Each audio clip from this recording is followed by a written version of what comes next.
جب زوران ممدانی کی جیت اناؤنس ہوئی تو آپ سمجھ لیں کہ پورے جو امریکہ کی سیاست تھی، سیاسی حلقے تھے، ان میں ہلچل مچ گئی۔ وہ ہلچل کیوں مچی؟ آخرکار کیا ہو گیا کہ زوران ممدانی جو اپنے آپ کو ڈیموکریٹک سوشلسٹ کہتا ہے وہ جیت گیا؟ تو آپ کو پتا ہونا چاہیے کہ وہ نیو یارک سٹی میں جیتا۔ نیو یارک سٹی آپ کو معلوم ہے کہ وال اسٹریٹ کا گھر ہے، یہیں پہ وہ موومنٹ چلی، آکیپائی وال اسٹریٹ کی جو موومنٹ تھی، آپ کو اگر یاد ہو، وہ یہاں پہ چلی تھی۔ یہاں پہ بڑے بڑے بینکوں کے جو ہیڈ کوارٹرز ہیں وہ یہاں پہ ہیں، بڑی بڑی بزنسز جو ہیں وہ یہاں پہ ہیں، لیکن اس کے ساتھ ہی یہاں پہ ورکنگ کلاس بھی بہت زیادہ ہے، پھر یہاں پہ امیگرنٹس ہیں، پھر یہاں پہ جوز ہیں۔ ان کی کہتے ہیں کہ نیو یارک سٹی میں جوز کی تعداد جو ہے وہ صرف مطلب دنیا میں سب سے زیادہ تیل اویو میں ہے، جو کہ اسرائیل کا دارالخلافہ ہے، اور اس کے بعد نیو یارک میں ہے۔ تو یہاں پہ جب ایک مسلمان ڈیموکریٹک سوشلسٹ کی جیت ہوئی تو ہلچل تو مچنی ہی تھی۔ امریکہ میں جو کہ ایک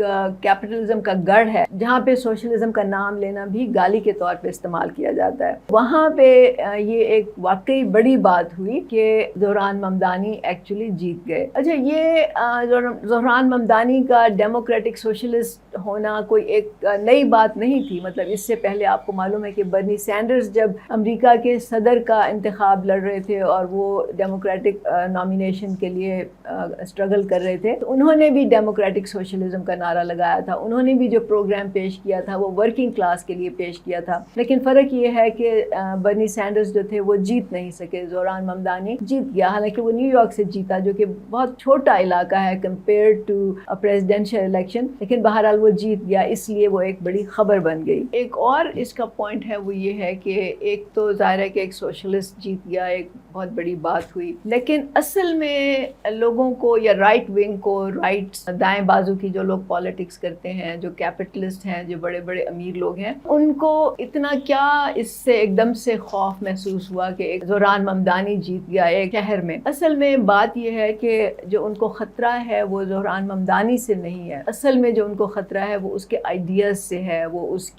کے پیچھے جو لوگ کھڑے ہو گئے، آ کے گراس روٹس کھڑی ہو گئی، ان کو اس سے خطرہ ہے۔ ان کو اصل میں ان لوگوں سے خطرہ ہے جن کے ذہنوں میں یہ آئیڈیاز آ رہے ہیں، جن کے ذہن جاگ رہے ہیں، اور اب وہ لیفٹ کی طرف ان کا رخ ہو رہا ہے، لیفٹ کی پالیٹکس کی طرف۔ زوران ممدانی نے کہا organized money versus organized people. تو آرگنائزڈ منی کو جو لوگ ریپرزینٹ کرتے ہیں ان کو خوف ہے کہ یہ آرگنائزڈ لوگ جو ہیں یہ ہمارے لیے سب سے بڑا خطرہ ہے، کیونکہ آپ امیجن کریں اگر عام لوگ سارے آرگنائز ہو جائیں اور وہ اکٹھے ہو جائیں، متحد ہو جائیں، تو آرگنائزڈ منی تو جیت نہیں سکتی نا، کیونکہ آخرکار ووٹ تو لوگوں کے ہاتھ میں ہوتا ہے، جہاں زیادہ لوگ ہوں گے وہیں وہ جو کینڈیڈیٹ ہے وہ جیتے گا۔ تو اصل میں یہ آرگنائز لوگ ہیں جن کی وجہ سے یہ جو لوگ ہیں یہ ڈرتے ہیں۔ پاکستان میں بھی یہی حال ہے، اور اسی وجہ سے یہاں پہ بہت سے وڈیرے، جاگیردار، سرمایہ دار لوگوں کو تعلیم تک حاصل نہیں کرنے دیتے، لوگوں کو باہر کے جو حالات ہیں یا باہر کے جو نظام ہے اس کے بارے میں آگاہ نہیں کرتے، ان کو ایشوز کے بارے میں نہیں بتاتے، کیونکہ ان کو خطرہ ہوتا ہے کہ اگر یہ لوگ تعلیم، ان کو